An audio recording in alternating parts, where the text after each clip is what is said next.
Let me just kind of go through this. We don't talk about Israeli politics very often, and most Americans don't know this. The last 9 months, Israel was on the brink of civil war. It's not an exaggeration. This judicial stuff, there were hundreds of thousands of Israelis taking to the streets because Bibi Netanyahu was basically redefining the Israeli constitution. That's not an exaggeration, right? He said the judicial branch has too much power. There were protests planned this week against Netanyahu, where they anticipated tens of thousands of people to take to the streets. That's all gone, Patrick. Netanyahu now has an emergency government and a mandate to lead. Was there a stand-down order? Was there a stand-down order? 6 hours? I don't believe it. Israel's the size of New Jersey. When I took a helicopter ride from Jerusalem to the Gaza border, it's 45 minutes.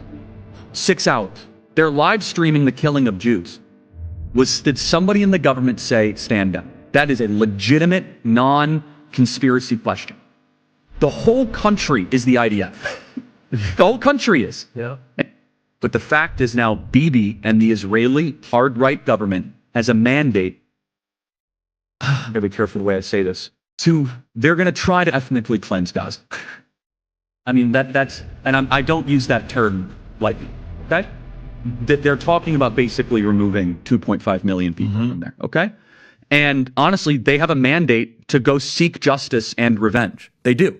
This idea that they need to have a truce or a peace treaty, that's morally crap after you see women and children be burned alive and dragged to the streets.